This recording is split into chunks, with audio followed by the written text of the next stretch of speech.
Hello दोस्तों, नमस्कार। मैं एसबी सर आप लोगों का अपने यूट्यूब चैनल में स्वागत करता हूं। दोस्तों, आज के इस क्लास में हम जो बार बार पूछा जाता है क्वेश्चन मीन्स जो लगातार कई सन में पूछे जाते हैं, जैसे कुछ अंतर आता है, जैसे संगठित असंगठित, धातु आधातु में, और ऐसे विभिन्न प्रकार के कुछ ऐसे कॉमन क्वेश्चन हैं जो लगभग हर एग्जाम में पूछा जाता है। हर मीन्स जितनी बार बोर्ड एग्जाम होता है हाई स्कूल का एसएसटी में, उसमें हर बार ये क्वेश्चन पूछा जाता है। यानी ऐसे क्वेश्चन को आप अगर गलत कर दिए तो आपका समझिए एक क्वेश्चन से यानी 6 नंबर कट जाएगा। यानी 6 नंबर आपको एक बच्चे से आगे बढ़ाने यानी आपस में कंपटीशन करने के लिए बहुत ज़्यादा फायदेमंद रहेगा। तो ये सब क्वेश्चन आपको नहीं छोड़ना है। ये लगभग कई बार पूछा जाता है, मतलब कोई ऐसा सेट नहीं बचा है जहाँ पर पूछा ना जाए। अब यहाँ पर हम पहला क्वेश्चन यहाँ पर लिए हैं, सभी लोग को दिखाई पड़ेगा। पहला क्वेश्चन हम लिए हैं, संगठित और असंगठित क्षेत्र में अंतर। यहाँ पर आपको दिखाई पड़ेगा संगठित और असंगठित क्षेत्रों में अंतर ज्ञात करना है। देखिए, ये ऐसे टॉपिक है, अभी आप लोगों को विश्वास नहीं पड़ेगा, विद्या अवतार उठाएंगे तो उसमें दिखाई पड़ेगा कि यानी ये कितनी बार आया हुआ है। यहाँ पर आपको दिखाई पड़ेगा सन 2020, 23, 24, यानी चलिए हम 25 लिख दे रहे हैं, यानी ये भी आएगा आपके 25 में। जो अब की बार बोर्ड एग्जाम यानी जो देंगे एसएसटी का पेपर, उसमें मैं गारंटी ले रहा हूँ आपका ये क्वेश्चन आएगा, वो भी 6 नंबर का आएगा। ये नहीं कि 1-2 नंबर के लिए, 6 नंबर के लिए आएगा। इसमें से बीच से आपका क्वेश्चन पूछता रहता है विकल्प वाला। इसके बाद हम जितना क्लास लेंगे आप लोग देखते रहिएगा चैनल पर। 20 क्वेश्चन जो उठाएगा वो 20 क्वेश्चन हम चारों यूनिट से उठाए हैं कि यानी कहाँ से पूछ सकता है, इंपॉर्टेंट क्वेश्चन जो बार बार आता रहता है वहीं से दिए हैं। तो चलिए शुरू करते हैं। यहाँ पर दिया है संगठित क्षेत्र। देखिए, वही उद्यम या कार्यस्थान जहाँ रोजगार की अवधि नियमित व सुनिश्चित होता है। रोजगार की अवधि यानी समय नियमित व सुरक्षित होता है। जैसे यहाँ पर दिया है सुनिश्चित होता है। नियमित यानी नियम के अनुसार चलता है। सुनिश्चित माने वो निश्चित आकार में रहे। आगे दिया है संगठित क्षेत्र कहलाते हैं। इस क्षेत्र में कुछ औपचारिक क्रियाएं होती हैं। उद्यमों को सरकार द्वारा पंजीकृत किया जाता है और उन्हें कारखाना अधिनियम, न्यूनतम मजदूरी अधिनियम, ग्रेजुएट अधिनियम, भुगतान आदि जैसे विभिन्न कानूनों के तहत बनाए गए नियमों का पालन करना पड़ता है। देखिए, इसमें जो दिया है नियमों का पालन करना पड़ता है, और इसमें एक पॉइंट और दिया है कि सरकार के द्वारा पंजीकृत किया जाता है। यानी ऐसे जॉब या ऐसे रोजगार जो सरकार के द्वारा प्रोवाइड किया जाता है, जिसे सरकारी जॉब के रूप में जाना जाता है, उसका नियम और कार्यकाल ये फिक्स रहता है। यानी 8 घंटे ड्यूटी करना रहेगा और आप 65 साल तक, 70 साल तक काम करते रहेंगे, ये फिक्स रहेगा। वेतन, मासिक वेतन और पीएफ जो रहता है वो भी फिक्स रहता है। यानी ये हमारा संगठित क्षेत्र में आएगा। असंगठित क्षेत्र में सेम इसका अपोजिट होता है। असंगठित क्षेत्र में उद्यम सरकार के साथ पंजीकृत नहीं होता, यानी गवर्नमेंट के द्वारा पंजीकृत नहीं होता। हमारे अंडर में कोई भी व्यक्ति काम करे वो पंजीकृत नहीं रहेगा। छोटी छोटी और बिखरी इकाइयां जैसे सरकारी नियंत्रण से बाहर होती हैं, असंगठित क्षेत्र कहलाते हैं। जैसे ठेका उका वाला काम करते रहते हैं, और प्राइवेट टीचर्स होते हैं, और विभिन्न प्रकार के ऐसे कार्य जिनके अंडर में कोई व्यक्ति काम करता रहे, वो असंगठित क्षेत्र में आएगा। यानी जो सरकार के अंदर काम करेगा वो संगठित में रहेगा और नियम कानून सब समय समान रहेगा।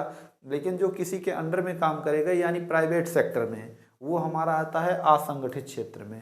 यानी दोनों पॉइंट अगर जो लिख देंगे आप लोग ऐसे, तो आपका 6 नंबर फिक्स हो जाएगा। अगले पॉइंट में हमारा अंतर में क्या दिया है, यहाँ पर लिखा है निम्नलिखित में अंतर 30 शब्दों से अधिक ना दें, यानी 30 शब्दों से अधिक ना होने पाए। दिया है लौह और अलौह में। ये भी हमारा कई सन में पूछा है, 22, 23, 24 लगातार पूछा गया है। तो 22 देखिए, ये जो सन को लिखा जाता है विद्या में भी लिखा होता है, और क्लास में जितने यूट्यूब क्लास चलते रहते हैं उसमें भी लिखा रहता है। जैसे हम अगले वीडियो में आप लोगों को बताए थे, लेकिन एक बार और रिवीजन कर दे रहे हैं। जैसे देखिए, ये एक ही क्वेश्चन के बारे में हम बता रहे हैं कि इतने सन में पूछा गया है, और बार बार में देखेंगे 23 में, 24 में, 25 में, 26 में, जितना सन आगे आता रहेगा वो पूछता है। इसलिए जैसे बताया ना 7 सेट में पेपर बनता है, तो 7 सेट में कहीं 5 सेट में ये आ जाएगा, कहीं 4 सेट में आ जाएगा, कहीं कहीं 6 सेट में आ जाता है, और ज़्यादातर उम्मीद रहता है 7 के 7 में आ जाता है कभी कभी। तो कुछ लोग को देखेंगे प्रीवियस क्वेश्चन में जो कि कुछ जिले में नहीं दिखाई पड़ेंगे, तो इसका मतलब ये नहीं कि विद्या में या इस क्लास में झूठ उनको बताया जा रहा है, ऐसे नहीं होता। क्योंकि कई सेट में आए रहते हैं, उन्हीं से उठाकर विद्या देता है। अगर जो आप लोग, मैं बता रहा हूँ 2024 का अगर जो डाटा निकाल लें क्वेश्चनों की संख्या, यानी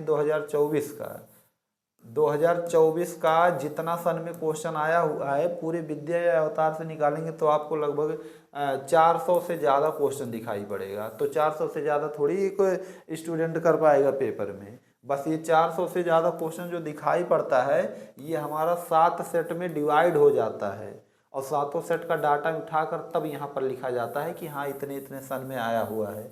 इसीलिए इम्पोर्टेंट देखा जाता है और ये चीज़ फिक्स नहीं रहता कि कौन सेट किस ज़िले में चला जाएगा।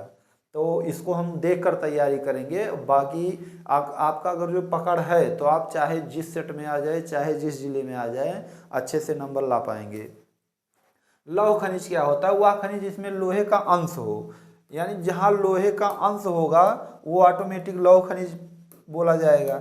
यहाँ पर दिखाई पड़ रहा है कि लोहे का अंश हो लौह खनिज कहलाता है।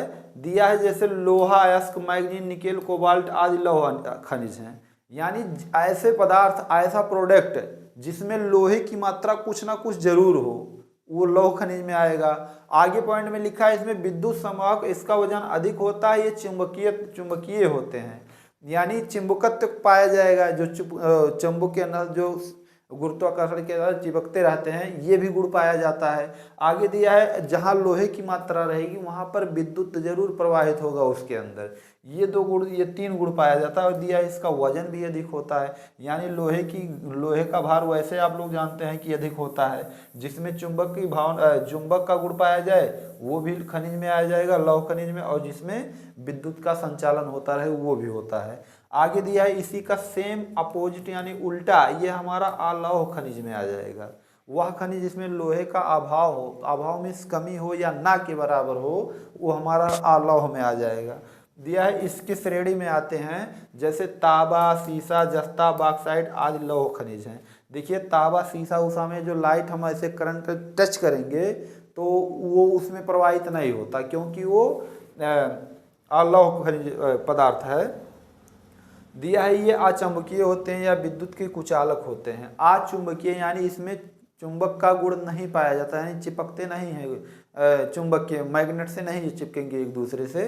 दिया है ये विद्युत के कुचालक देखिए सुचालक मीन्स जिसमें विद्युत प्रवाहित हो जाए उसे सुचालक बोला जाएगा, और कुचालक जिसमें प्रवाहित ना हो, यानी अलौह या जैसे ये जस्ता, सीसा, तांबा इसमें विद्युत नहीं प्रवाहित होता।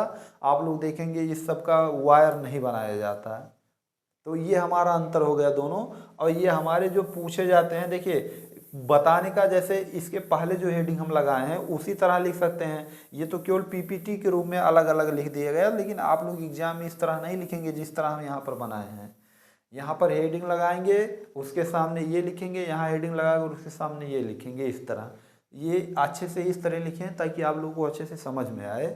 अगला पॉइंट में आपको दिखाई पड़ेगा कि दिया है कुटीर उद्योग में लघु उद्योग में अंतर बताइए तथा कुटीर उद्योग के विकास के लिए सुझाव दीजिए। देखिए ये भी कई सन में 18, 19, 22, 23, 24, यहाँ पर अब लिख लीजिए 25, क्योंकि आप लोग देखते रहिएगा, ये वीडियो सेव कर लेंगे, चैनल का नाम तो याद ही रहेगा। जिस दिन पेपर देकर आएंगे उसी दिन आप लोग वीडियो को खोलकर देख लीजिएगा कि हाँ सर जो रियल में बताए हैं आप वो आया हुआ है। तो इतना अनुमान हो जाता है कई सालों से पढ़ाते पढ़ाते। आगे दिया है कुटीर उद्योग। कुटीर उद्योग क्या होता है कि जिन उद्योगों में उत्पादन एवं सेवाओं का सृजन अपने घर पर ही किया जाता है कुटीर उद्योग कहलाते हैं। ऐसा उद्योग जैसे छोटे मोटे कार्य धंधे करते हैं लोग घर पे तो कुटीर उद्योग में आ जाते हैं। जैसे कपड़ा बीनना और दुनिया भर का काम होता रहता है जो कुटीर उद्योग में देखा जाता है, जो बीनते रहते हैं ना घरेलू कार्यों के लिए। जैसे सूप ऊप होता है गांव में, बांटते रहते हैं, बेचते रहते हैं। वो बांस का बनता रहता है कुछ उद्योग, डलिया वलिया बनता है, तो ये सब कुटीर उद्योग में आ जाएंगे। अब कुटीर उद्योग में दिया है यह उद्योग केवल मानव कार्यबल पर आधारित होता है, यानी ऐसे उद्योग जो घर पर काम होते हैं उसमें केवल मनुष्य अपने हाथों के कलाकारी के अनुसार बनाता रहता है, तो ये हमारा कुटीर उद्योग में आ जाएगा। बस सेम इसी का उल्टा देखिए लघु उद्योग के बारे में। इसमें दिया है वो उद्योग जिसमें निवेश की सीमा 5 करोड़ तक होती है लघु उद्योग कहलाते हैं। देखिए निवेश क्या होता है, यानी किसी कार्य को प्रारंभ करने के पहले उसमें जो खर्चे किए जाते हैं, जो लागत लगता है वो हमारा निवेश कहलाता है। जैसे बहुराष्ट्रीय कंपनियों में देखे होंगे तो उसमें निवेश के बारे में बहुत अच्छे से समझाया गया है। तो ये इसके बारे में टॉपिक में वीडियो पड़ा हुआ है, आप लोग देखेंगे चैनल पेज पर जाकर। तो यानी जिसमें 5 करोड़ की लागत लगी हो निवेश करने में, यानी स्थापना करने में, बड़ी बड़ी मशीन लगाने में, कारखाने बनवाने में और विभिन्न प्रकार के जो सामान लगते हैं उन सब मिलाकर निवेश में यानी जो लागत लगाया जाता है दिया है। यह उद्योग यंत्र एवं विद्युत पर आधारित होता है। यंत्र मीन्स बड़ी बड़ी मशीनें जिन पर आधारित, यानी आदमी काम तो करेगा लेबर के अनुसार, लेकिन जो बड़े पैमाने पर काम होते रहते हैं वो हमारा मशीनों, यंत्र मीन्स मशीनों के द्वारा किया जाता है। दिया है विद्युत पर आधारित होती हैं। विद्युत में यानी लाइट करंट के द्वारा होता है, क्योंकि जो मशीनें रहती हैं वो खासकर लाइट से ही चलती हैं। तो इतना टॉपिक जो बताए हैं आपको, 3 क्वेश्चन बताएं इसमें अंतर, और 3 का तीनों आता रहता है हर साल। 7 सेट में मैं गारंटी ले रहा हूँ इस चीज़ का कि आपका कम से कम 5 से 6 सेट में जरूर आएगा, और 3 का तीनों क्वेश्चन आएगा। और ये हमारा जो है 6 नंबर का सीधा आता है लॉन्ग वाले में। तो जिस तरह लिखे हैं इतना ही अगर जो मैटर आप लोग लिख देंगे तो मैं गारंटी ले रहा हूँ आपको 6 में 6 नंबर पूरा मिल जाएगा। यानी केवल एक क्वेश्चन की मैं बात कर रहा हूँ, और 3 बताया हूँ, तीनों लगभग आप लोगों को अच्छे से समझ में भी आया होगा और वीडियो भी अच्छा लगा होगा। तो वीडियो को लाइक करने के साथ साथ हमारे चैनल को ज़रूर सब्सक्राइब कीजिएगा, अपने दोस्तों को ज़रूर शेयर कीजिएगा। दोस्तों, पूरा वीडियो देखने के लिए बहुत बहुत धन्यवाद।